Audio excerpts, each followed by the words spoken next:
ఉమ్మడి కృష్ణా జిల్లాని చాలా ఇబ్బందికరమైన పరిస్థితుల్లోకి ఏర్పడింది.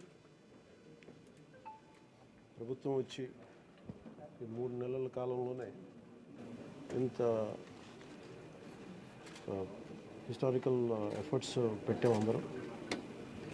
గౌరవ ముఖ్యమంత్రి గారు కూడా చాలా వ్యయ ప్రయాసాలతోటి సహాయక రెస్క్యూ ఎఫర్ట్స్ అన్ని చేపడతా ఉన్నాను. నేను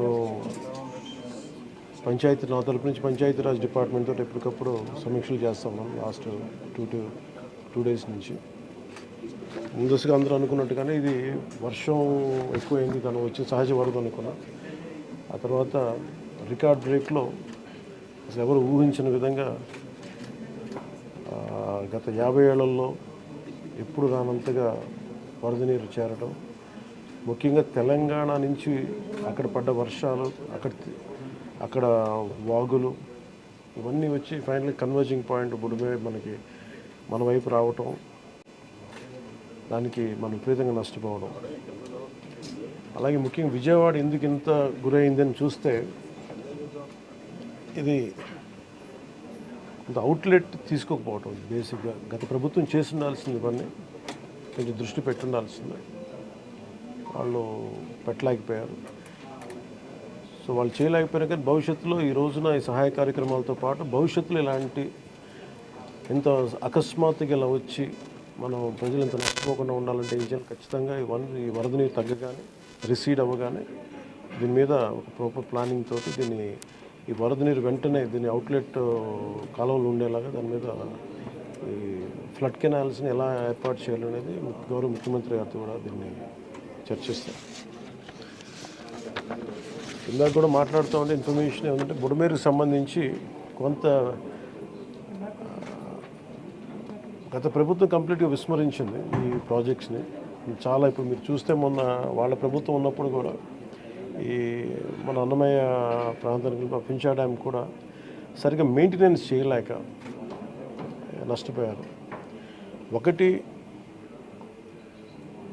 కెపాసిటీకి మించి వరదలు వచ్చినాయి.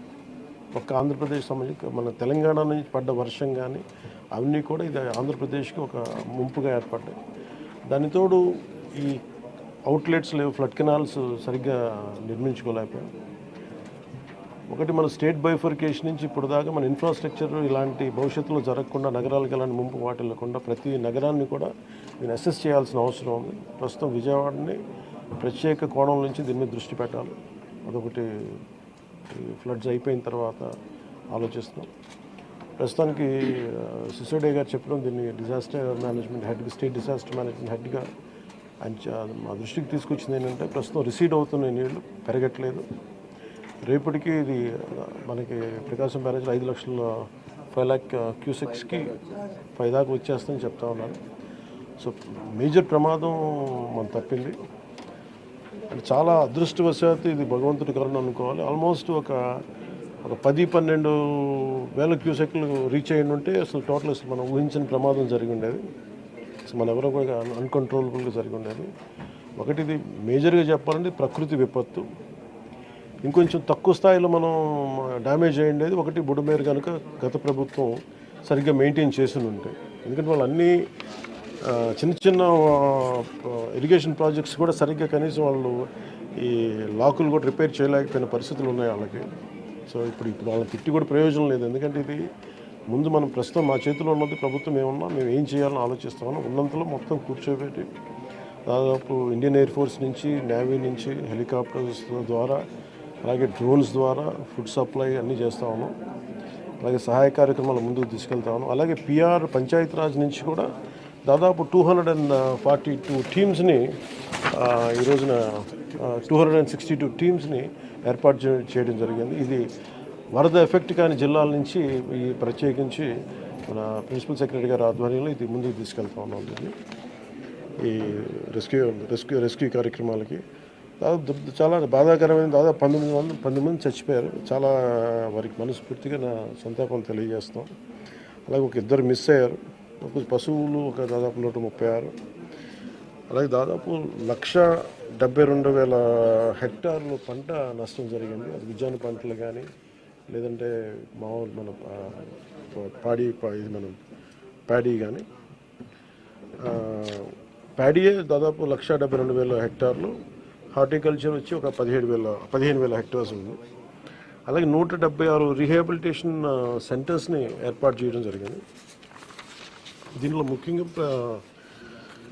ఈ దాదాపు 328 ట్రైన్స్ క్యాన్సిల్ చేయడం జరిగింది.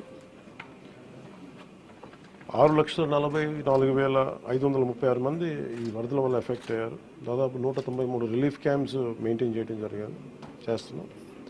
అలాగే దాదాపు 42,707 మందికి రిలీఫ్ క్యాంప్స్లో అకామిడేట్ చేసాం. దాదాపు 194 మెడికల్ క్యాంప్స్ ఆర్గనైజ్ చేసాం. దీనికి ఇది ఇంకొక ఈ డేంజర్ ఇలా కంటిన్యూ అవుతుందా లేదని చూస్తుంటే ఖచ్చితంగా తగ్గుముఖం పడుతుంది. ఇది గాబరా పడాల్సిన అవసరం లేదు.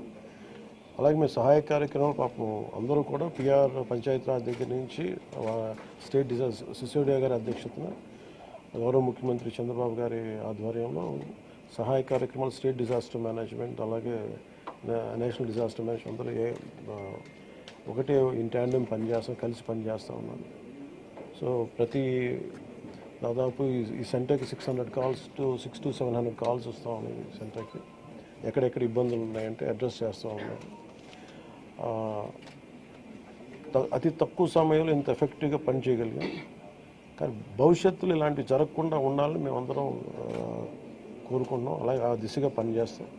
ఇది ఒక రోజుతో కాకుండా ఇది రాత్రంతా పాపం సిసోడియా గారు కానీ అందరు కానీ ప్రతి పంచాయతీరాజ్ కానీ అందరూ ఈ డిజాస్టర్ మేనేజ్ ప్రతి ఒక్కరి కాల్ సెంటర్స్లో ఉన్నవాళ్ళు మొత్తం అందరూ రాష్ట్ర యంత్రాంగం మొత్తం ఆల్మోస్ట్ ప్రతి ఒక చిన్నపాటి ఏరియా కూడా ఒక ఐఏఎస్ ఆఫీసర్ని పెట్టి సహాయ కార్యక్రమాలని ముందుకు తీసుకెళ్తా ఉన్నాం.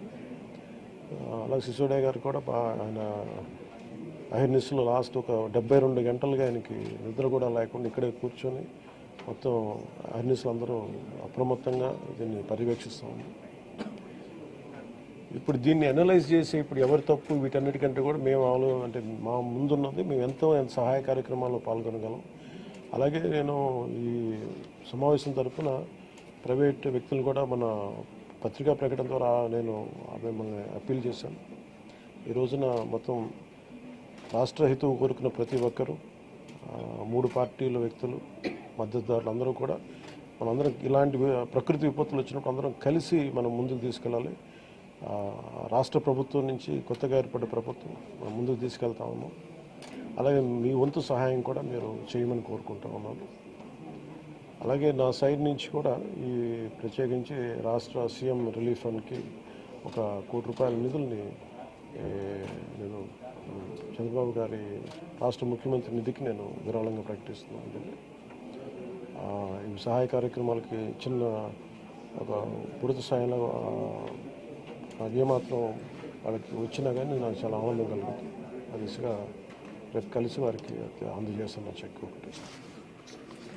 అలాగే ఈ పరిస్థితుల్లో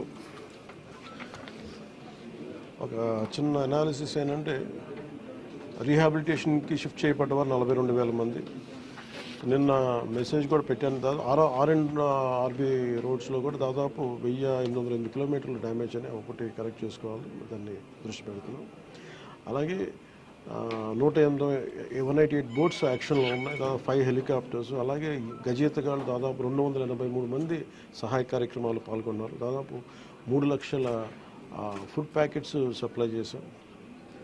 అలాగే ఈ కంట్రోల్ రూమ్ ప్రజలకు ఏదైనా సరే మీకు అత్యవసరమైన పరిస్థితుల్లో ఉండాలి అంటే ఇది 112 ఈ నెంబర్ కానీ అత్యవసర నెంబర్లు కానీ 1070. సో 112 మీరు ఎక్కడైనా సరే విపత్తులు ఇరుక్కుపోయి ఏదైనా కష్టం ఏదైనా ఇబ్బంది ఉందంటే వెంటనే మేము స్పందిస్తాం. దానికి మీరు కంట్రోల్ రూమ్ నెంబర్ 112, ఇంకొక నెంబర్ 1070. ఇది కాకుండా 1800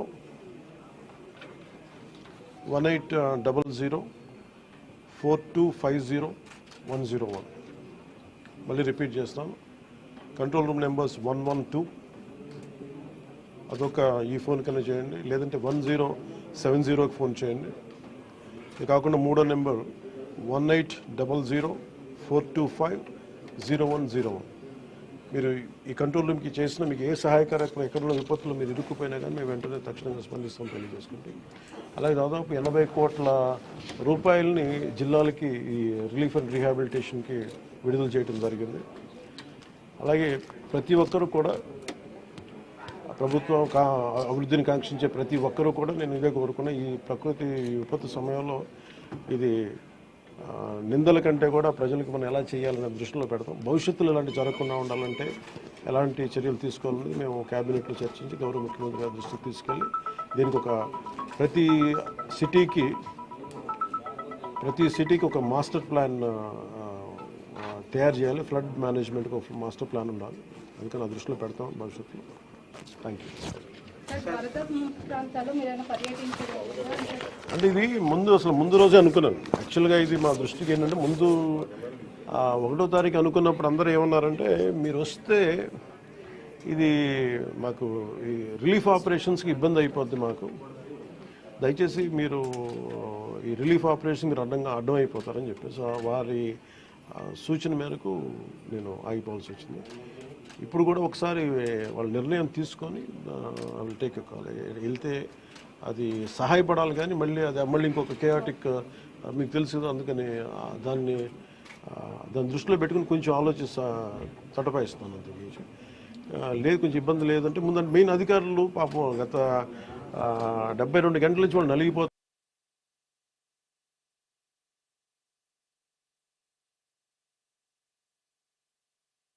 అని చెప్పి నేను దాన్ని దృష్టిలో పెట్టుకొని నేను స్వయంగా పర్యవేక్షిస్తున్నాను. 4 రోజులుగా పవన్ కళ్యాణ్ ఉప ముఖ్యమంత్రి రాలేదు, ఎక్కడ వెళ్ళని చెప్పి విపక్షాలు ఆరోపణ చేస్తున్నారు, బాధితులను పట్టించుకోలేదని చెప్పేసి ఆరోపిస్తున్నారు.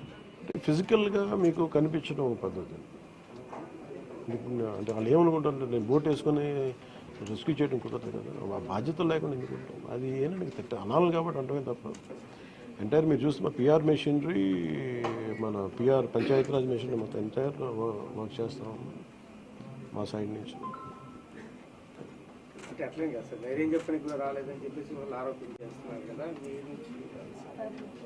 అది నేను అట్లా అనుకోవట్లేదండి. అంటే ఏమైపోతుంది, ధైర్యం చెప్పడానికి వెళ్ళి ఒక్కసారి మీద పడ్డారు అనుకోండి. పరిస్థితులు ఎలా ఉంటాయంటే ఇప్పుడు నేను మొన్న పింఛన్ డ్యామ్కి దీనికి వెళ్ళాను. నేను వెళ్ళి సహాయ కార్యక్రమం అంటే నేను ఒక ప్రత్యేకమైన పరిస్థితిలో ఉన్నాను, అది మీరు అర్థం చేసుకోవాలి. ఇప్పుడు నేను వెళ్ళి కూర్చుంటే వెళ్ళిపోదని రెస్క్యూ ఆపరేషన్స్కి ఇబ్బంది కలగకూడదన్నది ఒకటే నన్ను ఆ సూచన ఒకటి నన్ను ఆపినాను, అంతమించి వేరే ఏం ఆపలేదు. Thank you.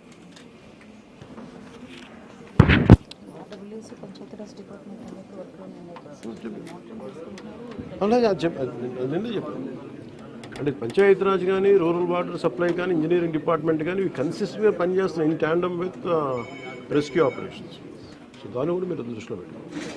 హైదరాబాద్ తరహాలో ఇక్కడ చెరువులు అవన్నీ కబ్జాలు అవుతున్నాయి కదా, వాటి విషయంగా ఏమైనా మీ గవర్నమెంట్ దృష్టి పెడుతుంది?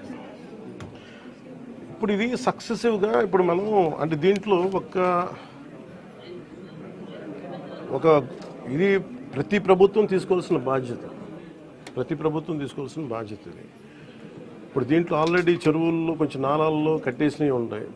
అసలు ముందస్తుగా వ్యవస్థలు కనుక చాలా బలంగా పనిచేస్తుందంటే పర్మిషన్స్ లేకుండా ఎప్పటికప్పుడు అది ఒక విచిత్రమైన పరిస్థితుల్లో అందరం వదిలేస్తాం, నీళ్ళు రావట్లేదని. ఎఫ్టీఎల్లో ఇప్పుడు మన హైదరాబాద్లో కూడా చూస్తున్నాం కదా, ఫుల్ ట్యాంక్ లెవెల్లో ఉన్న చోట్ల రావులని చెప్పి లాస్ట్ 20 yearsలో రాలేదని చెప్పి ఇల్లు కట్టేశారు. ఎప్పుడో సరదాగా అది ఎప్పుడు ఈ జలవనరుల శాఖ ఎప్పటికప్పుడు ఇది కట్టద్దు, పర్మిషన్స్ ఇవ్వద్దని అంటుంది మళ్ళీ. కానీ దాన్ని స్థానిక మున్సిపాలిటీలు కావచ్చు, కార్పొరేషన్స్ కావచ్చు ఇచ్చేసిన పరిస్థితుల్లో మీరు హైదరాబాద్ చూస్తున్నారు. మనకు కూడా అలాంటి పరిస్థితులు ఉన్నాయి. ఇది సక్సెసివ్గా జరుగుతూ ఉండింది. దీన్ని ఎట్లా అడ్రస్ చేయాలనేది ఇది ఒక సోషల్ ఇష్యూ కూడా అవుతుంది. సో దీన్ని ఎలా చేయాలి, కొంత ఎడ్యుకేట్ చేసి కొంత అవగాహన తీసుకొచ్చి ఒక ప్రత్యామ్నాయం కల్పించి దీన్ని ఖచ్చితంగా అడ్రస్ చేయాలి, భవిష్యత్తులో ఖచ్చితంగా అడ్రస్ చేయాలి.